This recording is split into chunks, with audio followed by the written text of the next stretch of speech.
Mergo kowe arep berhadapan karo Kapolsek Karangkadempel. Kapolsek kok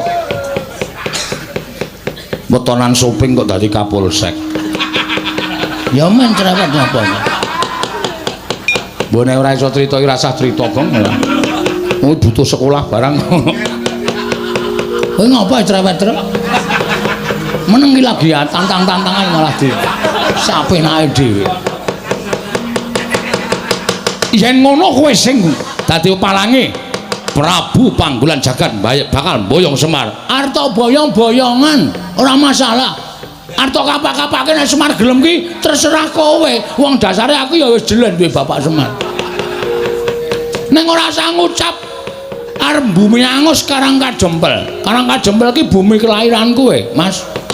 Karangkadempel ki tanah kelahiranku. Aku lahir neng Karangkadempel. Mula aku ki jejer putra bumi sing wajib belani Karangkadempel, sing wajib aku iso jaga Karangkadempel.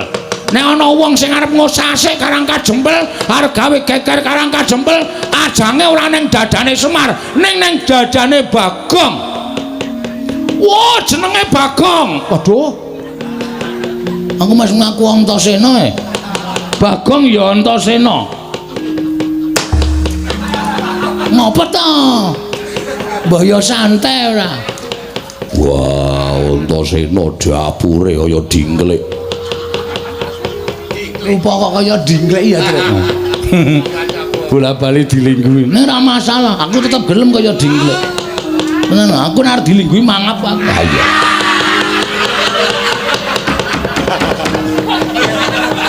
Mangap. Dadi kowe sing dadi palange Prabu Panggulan Jagat dasar kepara nyata.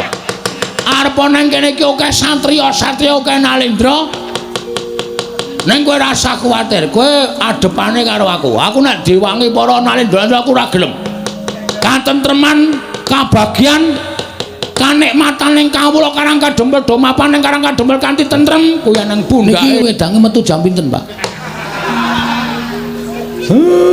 Mergi niki sing rawuh Priagung nek mboten dipun paringi unjukan mengke dirasani dikira Semar niku wong sekeng, wong ora duwe, ming nyuga wedange kok ora kuat. Ya wis mengko tak nehi sasmita nek kowe arep meladeni bendara-bendaramu. Nun nggih ngestakaken dawuh Bapak. Sinuwun. Enten apa rawuh wonten ing Karangkadempel?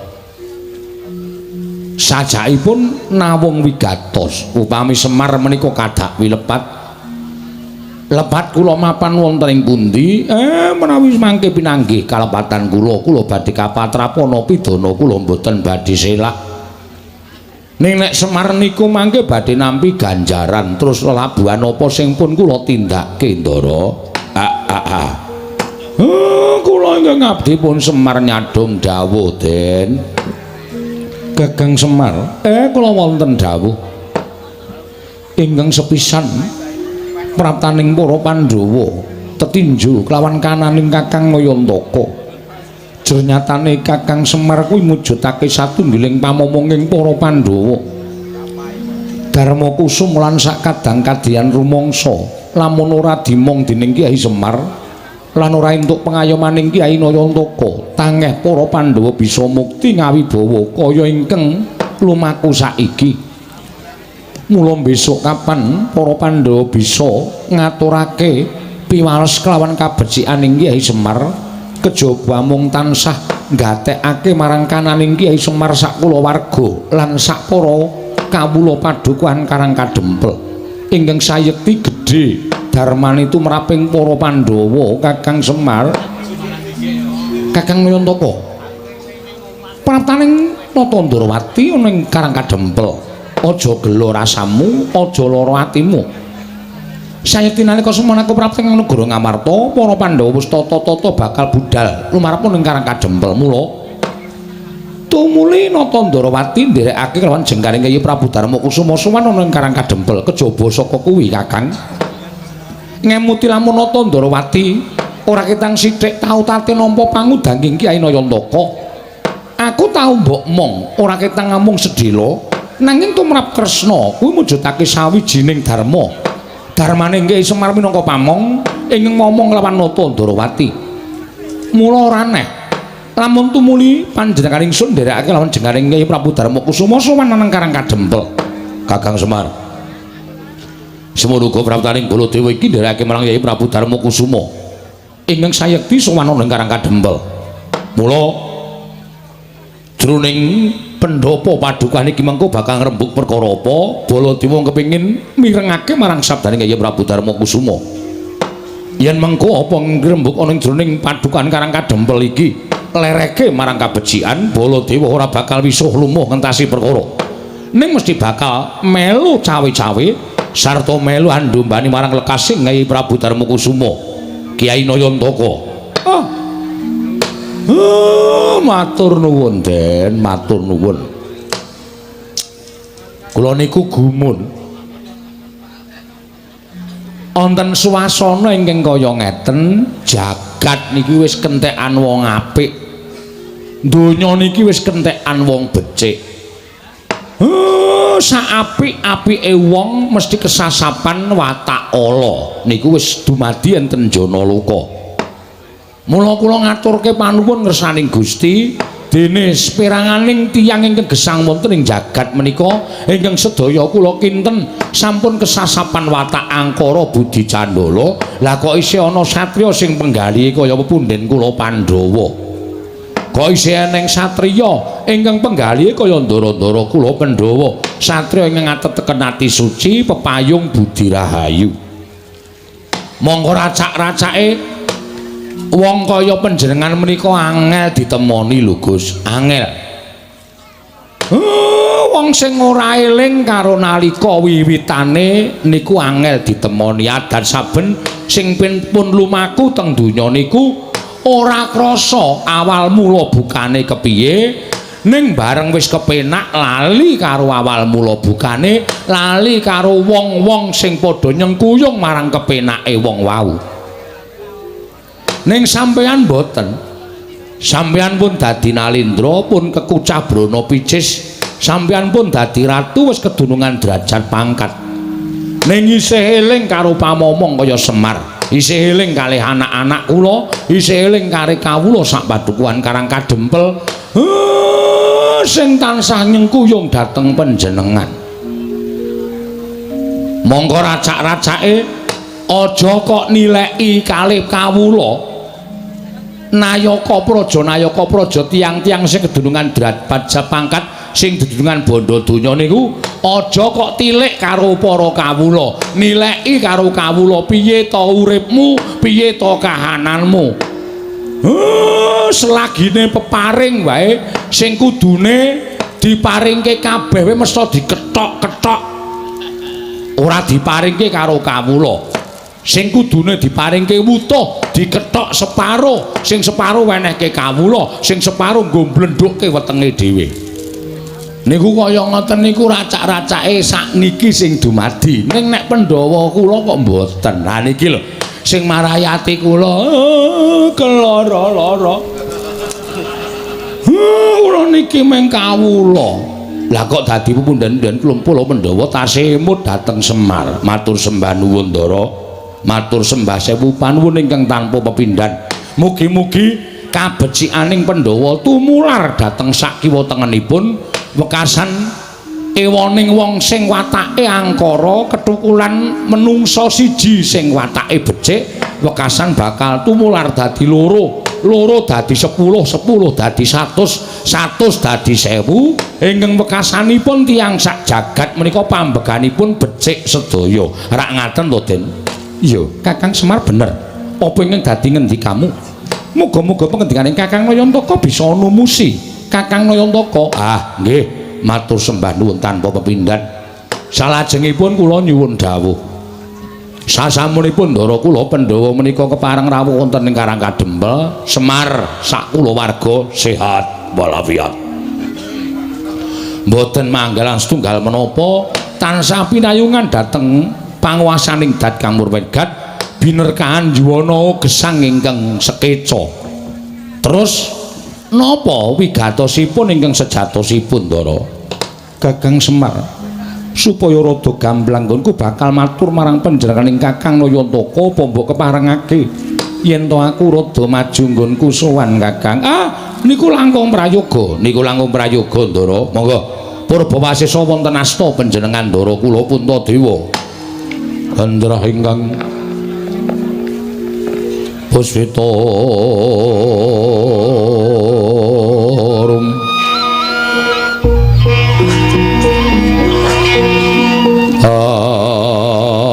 asiring samirana mrih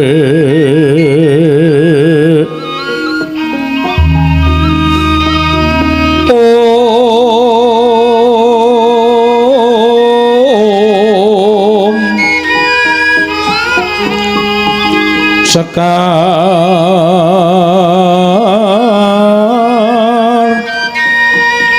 kadung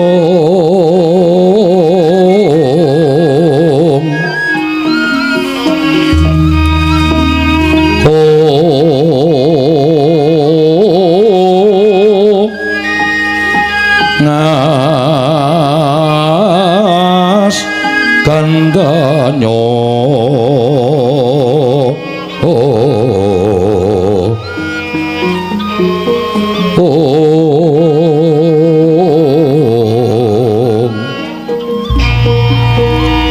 maweraras renaning driya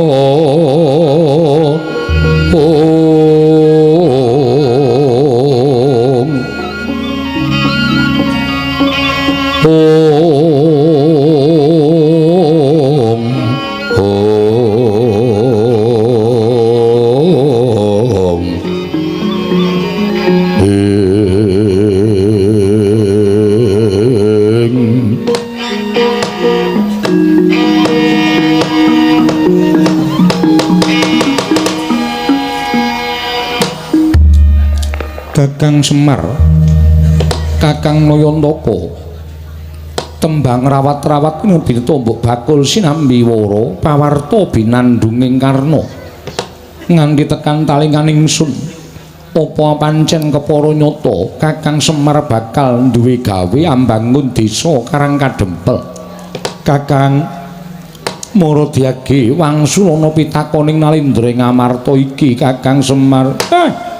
Mangger yen niku sing kandha sapa niku? Sing ngabarke nek kula lajeng bangun desa sinten?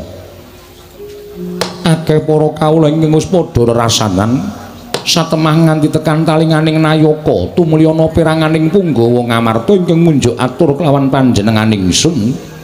Kakang Semar aja mbok tutup-tutupi.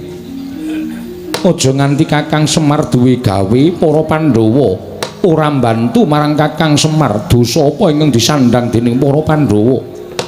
Mula pitakoning Nalindra Ngamarta iki sayekti mung kepengin mireng wangsulaning Kyai Nayantaka apa pancen bener kaya mengkono. Yen to pancen kateman kaya mengkono ingkang bakal kelakon, Kyai Semar Pandhawa ora bakal wegah, Pandhawa ora bakal owel. Mesti sak biyantu marang Kakang Nayantaka, nanging aku nyuwun apa to ingkang bakal Kakang dadekake ana ing Karang Kadempel. Tegese wewangunan apa ingkang jinangka dening Kyai Semar Badranaya? Apa wewangunan wujud gedhong ingkang magrong-magrong? Apa wangunaning bali desa? Apa wangunaning bali wismaning para kawula? Mula Kakang Semar kudu njlentrehake kelawan Puntadewa Kakang Semar. Sampeyan niku siji piyaine alus, angka loro jujur mboten nate tumindak ingkang mboten sakmestinipun, katiganipun mboten aneh. Wong jujur, wong ikhlas, wong sabar, wong ora nate tumindak dosa menika mesti diparingi keluwihan karo sing gawe jagat. Buktine Semar durung wara-wara teng pundi-pundi nek kula ajeng bangun desa. Lah kok sinuwun Ngamarta pun prisa niki nek mboten pepethinganing titah pitataning jalma unusaning menungsa menika mboten badhe kelampahan. Yen to pancen mengkono bener apa ingkang dadi ngendikaku Kiai Semar bakal mbangun desa. Nggih, leres. Sak banjuri apa ingkang bakal sira bangun Kiai Semar? Gegayuhan kula mbangun desa menika mboten mbangun papan-papan sing indah, papan-papan sing elok, papan-papan sing becik menika mboten. Nanging bangun dhateng jiwa kamanungsaning kawula sak Karang Kadempel, sak desa Karang Kadempel. Supados tetep manunggal, rukun guyub, tetunggalan nyawiji, mboten dipun pisahaken menapa-menapa. Kula niku leng ngrukunke kalih kawula menika nganti sikil tak nggo sirah-sirah tak nggo sikil supaya padha iso ngerti marang kahanane. Lah sakniki pun dadi kaya ngeten niki apike nggih kula becikke melih. Tegese kerukunan iki ya arep tak gawe sing saya apik, sing saya becik. Cobi to Mang Penggalih. Semar niku dudu sapa-sapa. Semar niku dudu sinten-sinten mung kawula. Kula niku mung batur. Nadyan akeh sing ngendikake rek Semar niku Sanghyang Ismaya. Monggo le ajeng ngondo kali kula, le ajeng ngrasani kali kula nek kula niku Sanghyang Ismaya. Ning tumrap kula Semar niku ora rumangsa titising dewa. Kula nggih ming menungsa lumrah mawon. Lah kok dadi akeh piranganing kawula sing sami mlempak wonten ing Karang Kadempel kepengin urip teng Karang Kadempel. Malah tiang-tiang manca negari, tiang-tiang liyan kebrayan, liyan desa, liyan negari sami mlumpuk wonten ing mriki kepengin cedhak kalih kula, kepengin urip teng Karang Kadempel. Mula ora aneh nek Karang Kadempel niku dadi papan sing maneka warna. Tata basa maneka warna. Werna kulit maneka warna kapercayan. Ning alhamdulillah nadyan beda kapercayan, nadyan beda werna kulit sedaya tetep iso manunggal teng Karang Kadempel. Den niat kula mbangun desa menika supaya kahanan Karang Kadempel menika supaya luwih becik. Napa-napa niku nek luwih apik mesti dadi kemerening desa tangga teparo. Napa-napa niku apike diwiwiti saka sing cilik, ora ujug-ujug gedhe. Nek ujug-ujug gedhe mengke nek kimpes mbebayani. Iya, Yai Semar. Napa-napa ku nek kepengin dhuwur nggih kudu liwat undak-undakan. Utawa mbaka siji wekasan tekan dhuwur. Ning nek tekan dhuwur mak clingkrik niku biasane le tiba gampang. Iya. Napa sing arep kepengin gedhe niku saka sing cilik dhisik merga iso ngrakasake rekasane nalika cilik. Mengko nek wis gedhe dadi srana pengati-ati nggone urip ana ing alam padang. Kaya desa Karang Kadempel niki. Sing kula gawe rukun Karang Kadempel kula gawe apik supaya tangga desa liyane padha meri. Nek pun meri wekasan kerukunan niku bakal malimbar tekan liyan desa. Desa siji nganti dadi rong desa dadi telung desa dadi sak kecamatan. Sak kecamatan dadi rong kecamatan, dadi 5 kecamatan terus dadi sak kabupaten. Sak kabupaten dadi provinsi. Provinsi terus dadi sak negara. Napa mboten endah negara Ngamarta diwengku dening para Pandhawa kawulane pinten-pinten suku bangsa ning nyatane iso ayem tentrem tetunggalan manunggal. Ngeyop dateng para Pandhawa sami rukun, mboten wonten ingkang sikut-sikutan, mboten wonten ingkang plirik-plirikan. Beda agama sami rerangkulan, padha-padha ngurmati tata carane pangibadah. Beda basa itu tunggalake nganggo basa ingkang wis diagem dening negari Ngamarta. Beda budaya ning padha ngugemi lan padha ngajeni marang kabudayane siji lan sijine. Napa mboten elok? Niku sing kula jangka. Kakang Semar wonten dawuh ora nyono babar pisan jebul semono penggalihing Kakang Nayantaka. Tobat Kakang Semar nganti cumengklungen nggonku midhangetake sabdaning Kyai Nayantaka ingkang duwe gegayuhan ingkang kaya mangkono. Malah ora usah dadak tedeng aling-aling kanggo kuncalaning negara Ngamarta Kresna saguh Sabyantu dak marang Kakang Nayantaka. Wih lah dalah Kakang Semar. Nadyan Baladewa semono uga aku saguh Sabyantu marang negara Ngamarta. Ning aku njaluk sesuk upama kanan ingkang mbok jangka kuwi wis kasembadan, aku njaluk tulung Mandura gawenan kaya negara Ngamarta. Ingkang wis mbok ngendikake mau Kakang. Nggih, alon-alon sedaya badhe saged kasembadan. Aku njangkung kersaning Kakang Nayantaka. Yen perlu kowe butuh ragat pira wae saka Mandura bakal nyediani. Kakang Semar, nadyan aku uga njangkung marang kersaning Kakang Nayantaka. Nadyan aku mbok dawuhi munggah gunung medhun jurang ora bakal silak. Wah, Semar. Nadyan aku mbok dawuhi njegur segara dadi sarana kalaksanan apa sing mbok idam-idamake. Aku saguh. Matur suwun, matur suwun. Tentrem mati kula. Wah kaya bapak iki nek semune digayuhan kaya ndara-ndara kaya krasa ya terus. Tur kabeh mendukung ayo kuwi lho apike. Ha ta, Tru? Ha iya. Wis lereran apa, Tru? Wis. Jak omong ora nyaut-nyaut ora. Nyambut gawe sing apik ora lereran ora. Ha iya. Gumun aku ya gumun kok ora. Kowe iki meng anu jenenge ngegongi ora aku ya gumun. Pendak-pendak bapak duwe gegayuhan kok mesti ndara-ndara kuwi gruduk rawuh kabeh. Kakang Semar aku saguh mendanai apa sing dadi karepe Kakang Nayantaka. Wah, Ndara Janaka ya Kakang Semar aku tok dawuh apa wae nderek. Ndara Werkudara ya Kakang Semar aku tok kon njegur segara aku ya manut. Kok Ndara Werkudara ki ora tau adus wae. Ora tau waduh aram jegur segara kuwi maksude golek syarat srana ka bapak supaya iso kelakon penjangane sing apa sing digayuhane bapak sing dikendikake mau iso kasembadan. Bapak nek muni ngono kuwi wo itu dadi geni. Apa iya? Heeh. Wah, rasa nggawa rek. Tegese itu dadi geni iki apa sing dingendikake dadi kasunyatan. Mula deloken nadyan ki nalindra. Oh, piye? Apa ora gleleng? Pak, sing perlu tok jejeke kahanane nggonaku, Pak. Nggonamu ngopo? Wis nggonaku kuwi perangkate jan ora sik. Entuk bantuan watu 4 truk ya mung disokke 2 truk nggo kawula. Ngono lho. Dadi potongi arepe piye? Kan iki dienggo apa jenenge? Kebahagiaaning para kawula. Nek kebahagiaan kok diketak-ketok lek arep bahagia sok kapan kawulane? Iki kudu tak urus, Pak. Wong-wong sing kaya ngene kudu disingkirake. Sabar didandani. Dandani ra iso dope ilang. Kok padake ban wae.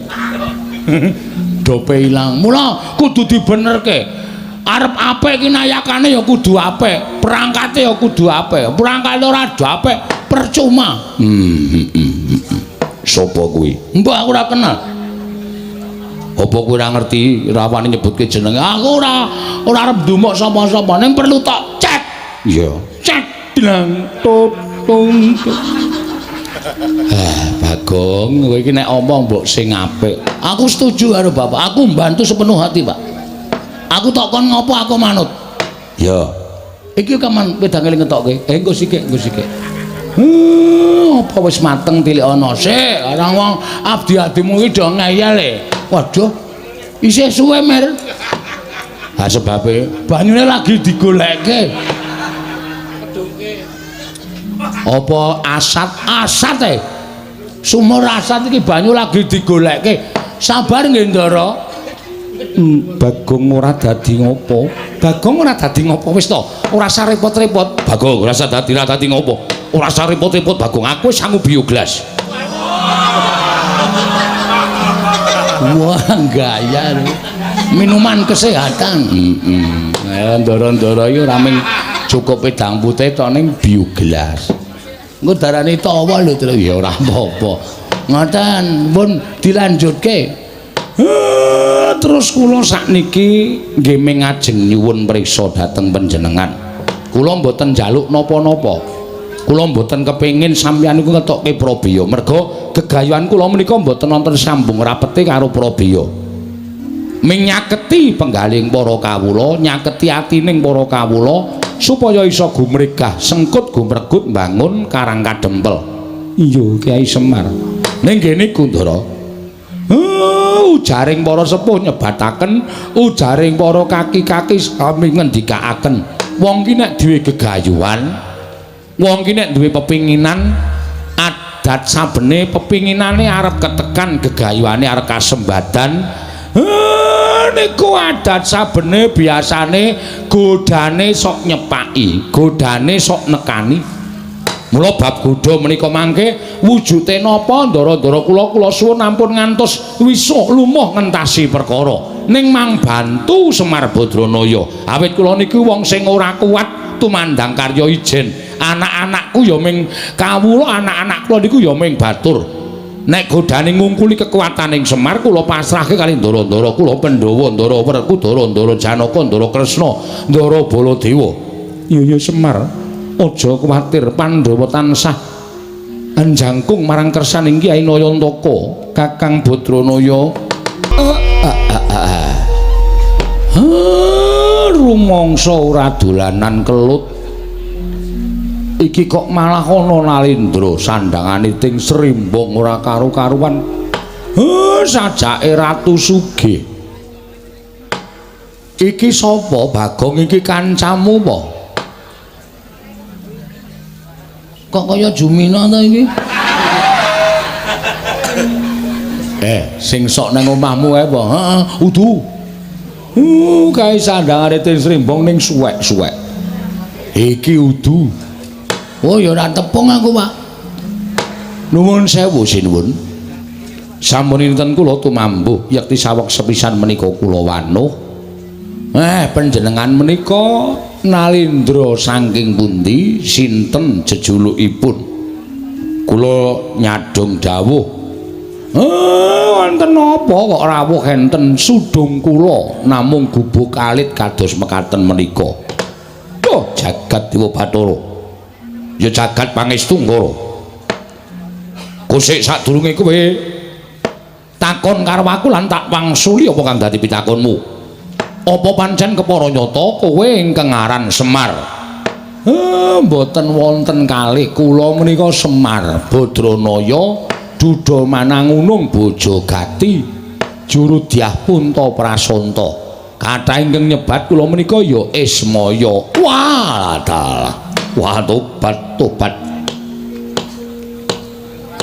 mongko ingkang gumana musik ana ing atiku kabeh wong sak negaraku padha ngandha padha ngandhake Semar Badranaya kabeh jagat iki kan keberbeken marang asmaning Semar Badranaya ning lha kok jebul marang aku ketemu lho lha ming wujuding kawula cilik mongko iki dudu wujud negara dudu wujud kadipaten lan sak piturute iki ming bale wis maning kawula cilik. Wah, adalah jagat Dewa Bathara. Nganti kondangku ning negaraku wae kalah karo kondange Semar. Monggo Semar mapan ning Nusa Jawa, aku mapan ning tanah Sabrang. Nuwun sewu panjenengan menika Nalindra saking pundi? Tepung nggih. Yen kowe ketemu karo aku kuwi Nalindra saka negara ing Bata Sarimbak. Saking Bata Sarimbak. Yo. Aku Prabu Kenceng Waja. Kenceng Waja? Iya, dasar kepara nyata. Kenceng manis apa kenceng? Bagong aja sembrono. Kenceng kok jenenge kok le medeni to, Pak? Uga ning nyebutake aku Nalindra Prabu Panggulan Jagat. Nek cara nggone dhewe nek kabotan jeneng ngene iki sok gerang-gering. Iki kok malah teges wae. Sinuwun Prabu Panggulan Jagat saking Bata Sarimbak dasar para nyata. Wigatosipun menapa? Rawuh wonten ing Karang Kadempel. Kusik, aku gumun karo kowe. Gumunipun ing atase kowe iki Semar drajating batur. Lah kok iki akeh piyai-piyai sandangane ora panging sandangan cara Nalindra, saora-orane cara satriya. Iki sapa Semar? Ingkang wonten wingking panjenengan menika Nalindra Ngamarta Prabu Puntadewa. Prabu Puntadewa inggih walah dalah edian Prabu Puntadewa kowe nganti rawuh ana ing Karang Kajempel ora kok Semare sing tekan negara Ngamarta Puntadewane sing rawuh mrene iki kowe iki wong elok apa piye mboten kula namung kawula lumrah kemawon ingkang wonten wingkingipun menika Nalindra Ndarawati Prabu Sri Bathara Kresna walah edan tenan Prabu Sri Bathara Kresna ki wong sak negara wis padha tepung kabeh Nalindra kang paningal 1000 dasare titis Sang Hyang Bathara Wisnu rawuh mrene ora kok kowe sowan mrono niku pun biasa edan kekuatan apa lha ming rupane kaya ngono kok ratu-ratu do tekan kene ingkang wingking menika Prabu Baladewa ratu saka negari Mandura walah dalek lha iku sing dhuwur demat lho niki ndara kula Ndara Werkudara sapa Ndara Werkudara Raden Werkudara Bratasena nggih wah iki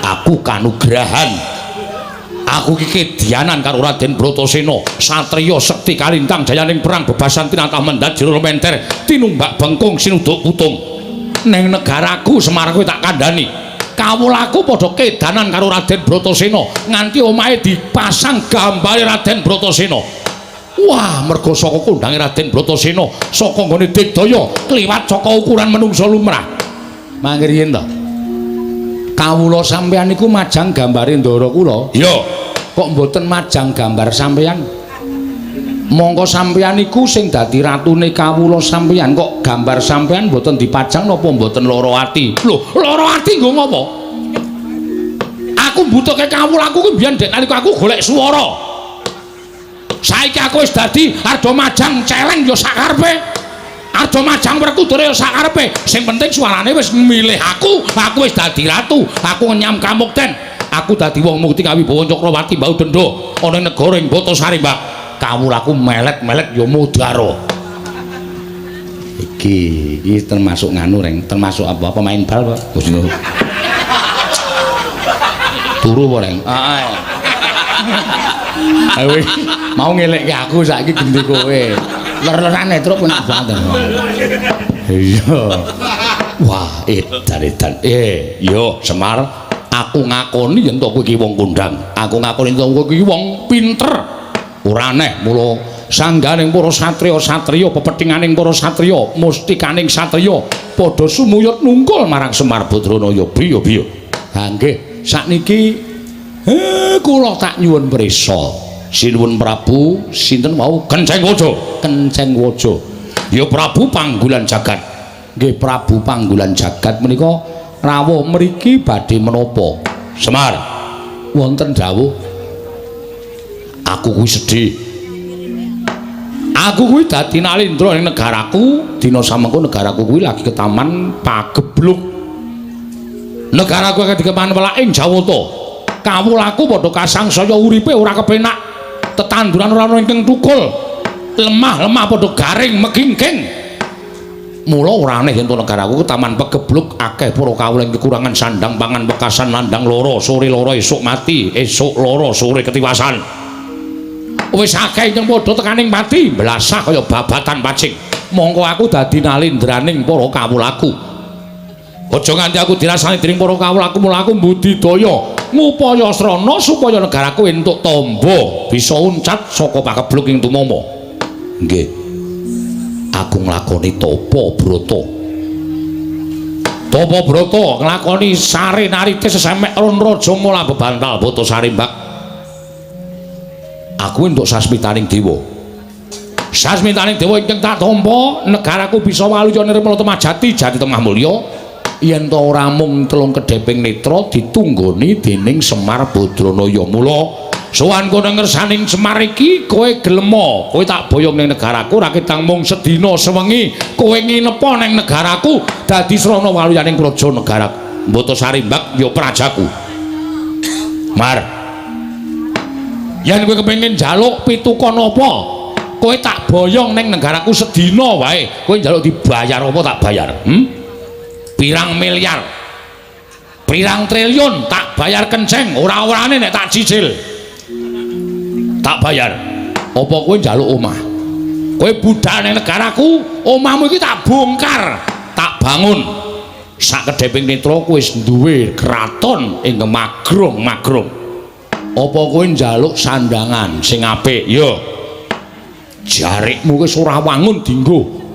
ganti jarik sing prada mas aja men suwengan lombok abang suweng inten sak kurungan jago nek ora kewer-kewer kupingmu ning tak sembadani nggih apa kowe njaluk kalung kesehatan mesti bakal tak paringi supaya uripmu tambah dawa watuk-watuk ilang sesek ora bakal tumomo panu kadas kurap ilang kabeh kita iki ratu bekas bakul obat kita iki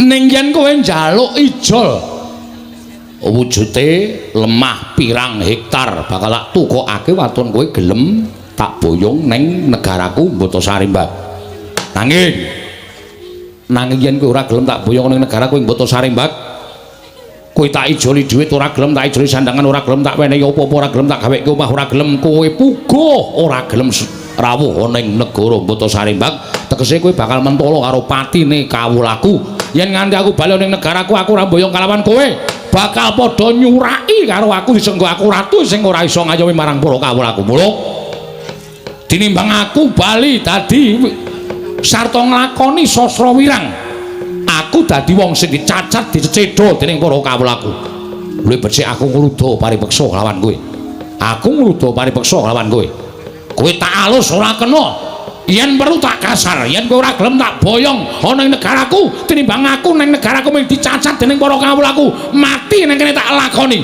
negaramu utawa Karang Kadempel tak bumi angus legane atiku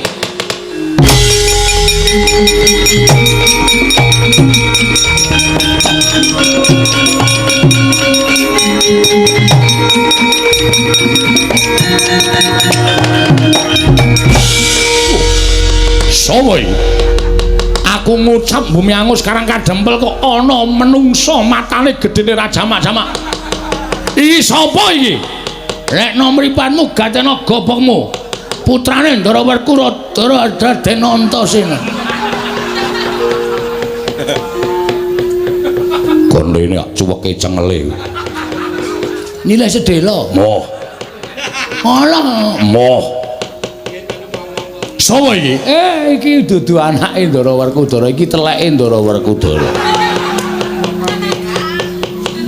aku anake Semar aku Bagong aku wah Bagong wah iki oke kawulaku ya sing tepung karo iki jarene wonge lucu ya iso kejem ya iso lho lucu ya iso kejem ya iso kaya sagedhakan iki aku aja tok anggap bergurau atau aja anggap sembrono ning kata-katamu sing kliwat saka ukuran kowe arep mboyong karo Bapak Semar sapa jenengmu Prabu sapa Kenceng Gusi Kenceng Waja ora sak penakmu dhewe kowe ngrasani Karang Kadempel ora sak kepenakmu dhewe kowe arep meksa karo Bapak Semar tak omongi ya ning tanah Jawa kene iki ukurane hukume wong nyilih kuwi disilihi nek ora disilihi ya wis nampa hukume wong takon diwangsuli ngono lho dadi nek kowe arep boyong karo Semar nek gelem ya boyongan ora masalah nek Semar ora gelem aja pisan-pisan meksa karo Semar mergo kowe arep berhadapan karo Kapolsek Karang Kadempel Kapolsek kok wetonan shopping kok dadi Kapolsek ya men cerewet napa mbone ora iso crita iki rasah crita gong oh butuh sekolah barang kowe ngapa cerewet truk meneng iki lagi tantang-tantangan malah di sapenake dhewe yen ngono kowe sing dadi palange Prabu Panggulan Jagat bakal boyong Semar arta boyong-boyongan Ora masalah.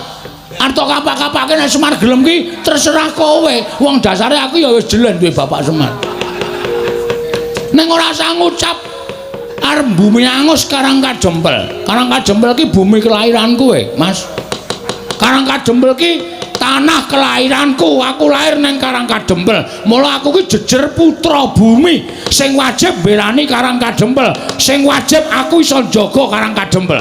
Nek ana wong sing arep ngosasik Karangkajempel, arep gawe geger Karangkajempel, ajange ora ning dadane Semar, ning dadane Bagong. Wah, jenenge Bagong. Waduh. Aku mas ngaku Antasena Bagong ya Antasena. Ngopo to? Mbah ya santai ora. Wah, Antasena dapure kaya dingklek. Rupa kok kaya dingklek ya, Tru. Bola-bali dilingguhi. Nek ora masalah, aku tetep gelem kaya dingklek. Tenan, aku nek dilingguhi mangap aku. Ah iya.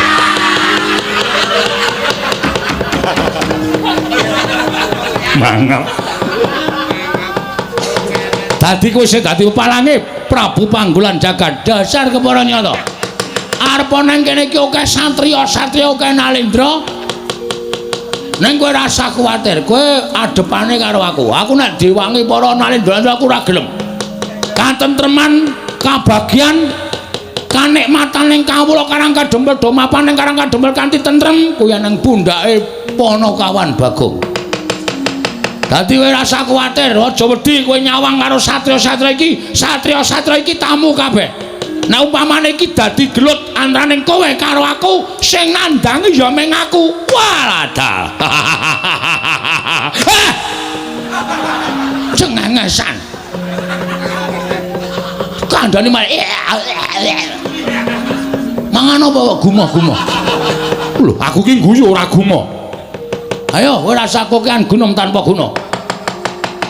Nek kowe arep gawe geger Karangkajempel Bagong sing ora trima. Weh, ladal.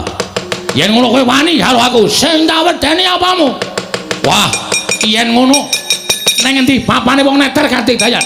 Kaya apa aku sing bakal tekani mati, kowe mati aku mboyong Semar. Aku mati, Semar lestari mapane ning Karangkajempel. Weh, lah kaya ngono ucapmu kowe, ha? Ora ngerti Bagong nek wis nesu tenan. Wis tok antepi kowe nandhang karo Bagong.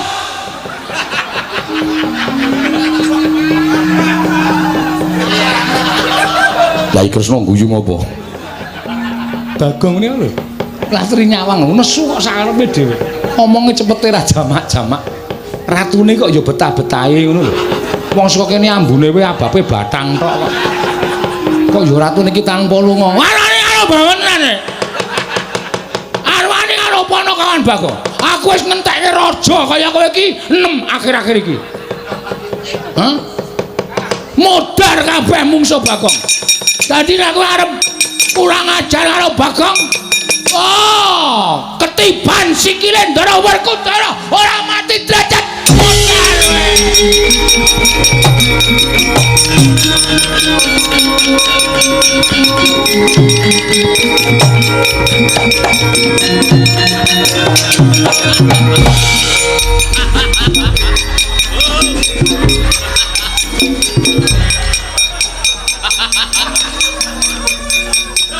Wah. Ora ana centelane apa? Ora ana iki ora tak gawe ning tenanan lho.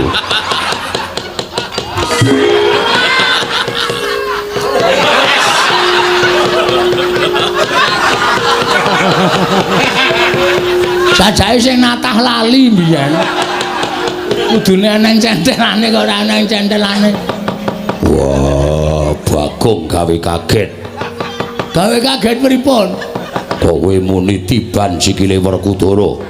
Wah, jangka tendang wonge. Werkudara.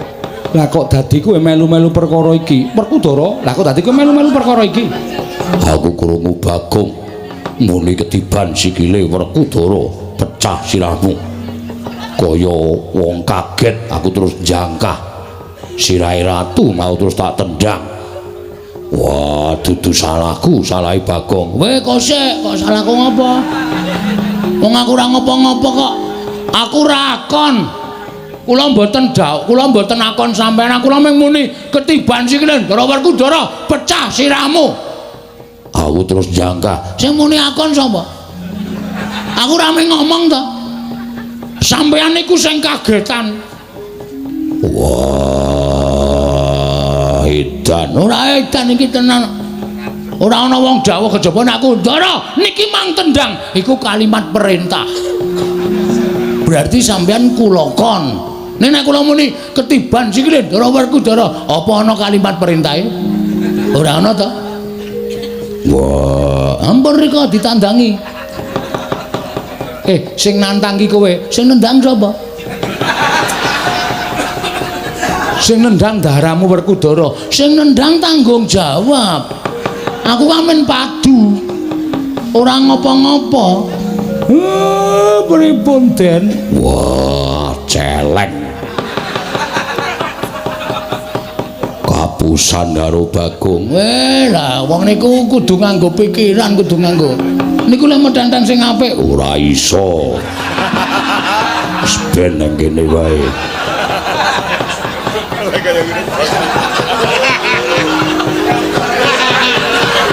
Sajake lali dinggeti sithik ngono lho. Men kukune niku cemantel dadi niki aluse ra jama-jama iki dadi bablas. Iya. Menika ditandangi. Wah, edan. Ora edan tanggung jawab kok edan piye? Sing nendang sampean kok. Masa sing nendang sampean sing temandang kula ya geseh. Wong kula niku mung nantangke kok. Kula mung mangsuli omongane ratu. Kowe mau nganggo tembung kaya ngono mau tumrap aku kuwi didhawuhi. Nek kula niku ratu napa-napa. Wong kula Panakawan kok dawuh bendara ya ora mungkin. Wah, ning yo tak kira-kira bener Bagong. Bagong ki ora ana tembung akon karo Werkudara. Mesine Werkudara kudune tanggap karo ukarane Bagong, aja kok sak penake dhewe. Gandeng sing nendang Werkudara sing tanggung jawab Werkudara. Oh, dan ora balaku keh. Ayo, pripun? Werkudara? Iya. Bagong bener kok. Lah wong nyatane Bagong mau muni piye Bagong? Ketiban sikile Werkudara. Lho, kuwi ora ana ukara dawuh to. Ora ana ukara nyuwun tulung, ora ana ukara sing Bagong kuwi akon karo Werkudara. Ya mung kowe iki sing lagi kaget. Wah, leran. Bocah nular kok reng. Mau aku kowe terus saiki Ndara Werkudara. Nggih terus Ndara Janaka. Oh, apa Bagong terus edan ora. Ampun sare. Ora beda. Ha kok gagap-gagap to. Mak tratap aku. Werkudara nek ora iso nglampungi tegese siadi. Iso miwiti ning ora iso ngrampungi, iso nggelar ora iso nggulung. Aku moh yen to duwe kadang iso miwiti ning ora iso ngrampungi tegese ora tanggung jawab. Wah, edan.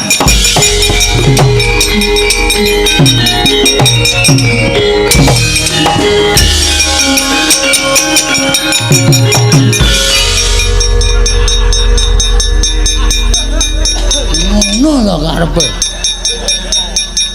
Mengar lungae kok ngantel ndas.